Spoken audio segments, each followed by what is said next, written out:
துலா காவேரி மாஹாத்மியம் 29ஆம் அத்தியாயம்.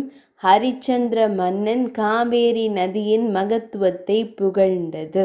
இங்கனம் அகஸ்திய மாமுனிவர் ஹரிச்சந்திர அரசனுக்கு துலா காவேரினது மகத்துவத்தை பற்றி மிகவும் விரிவாக உரைத்து மன்னரை நோக்கி, ஓ அரச சிகாமணியே, நீரும் ஸ்ரீரங்க திருத்தலம் சென்று ஸ்ரீரங்கநாதன் சந்நிதியில் சேவித்து துலா காவேரி ஸ்நானம் செய்து அங்கு 3 நாள் வாசம் செய்து அங்குள்ள பிராமணர்களுக்கு தான தர்மங்களை புரிந்து ஸ்ரீரங்க சாயிக்கும் அநேக மண்டப பிரகாராதி கைங்கரியங்களை செய்து மீண்டும் இங்கு வந்து அஸ்வமேத யாகத்தை புரிவீரே ஆனால் நீர் கிந்தமர் எனும் மகரிஷியால் நேரிட்டிருக்கின்ற விப்ரவணமாகிய பாவத்திலிருந்தும் விடுபட்டு அநேக சுகங்களை அனுபவித்து காலாந்திரத்தில் பிரம்மலோகத்தை அடைவீர் என்றார்.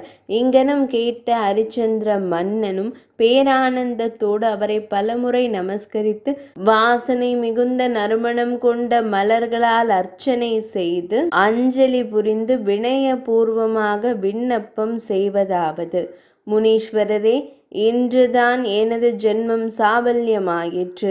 இன்றுதான் எனது குலம் ஈடேறிற்று. இன்றுதான் அடியேனது பித்ருக்கள் திருப்தி அடைந்தார்கள். இன்றுதான் என்னால் சகல தர்மங்களும் செய்யப்பட்டன. ஏனெனில் யான் தற்செயலாய் தேவரீர் சந்நிதியை அடைந்து தேவரீர் திருவாக்கினால் அதி பாவனமும் அதி அற்புதமுமான துலா காவேரி மகாத்மியத்தை விரிவாக செவிமடுக்கும் பாக்கியத்தை பெற்றேன் அன்றோ. ஏதோ ஜென்மாந்திரத்தில் எனது முன்னோர்கள் செய்த பூஜா பலத்தினால் அடியேனுக்கு இப்பொழுது தங்களை போன்ற மாமுனிவர்களுடைய சகவாசம் கிடைத்தது.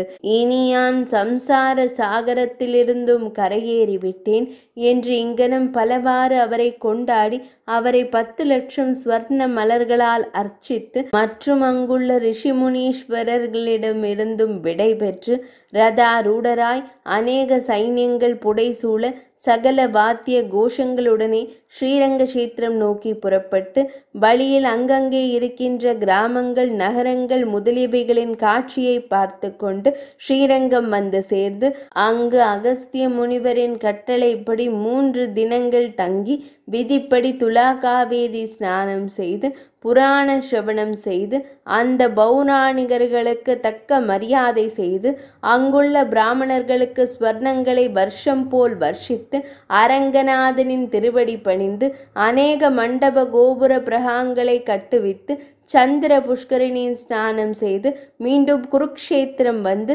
அகஸ்திய முனிவரை வணங்கி, சுவாமி, தேவரீர் அருளி செய்தவாறு செய்து வந்தேன்.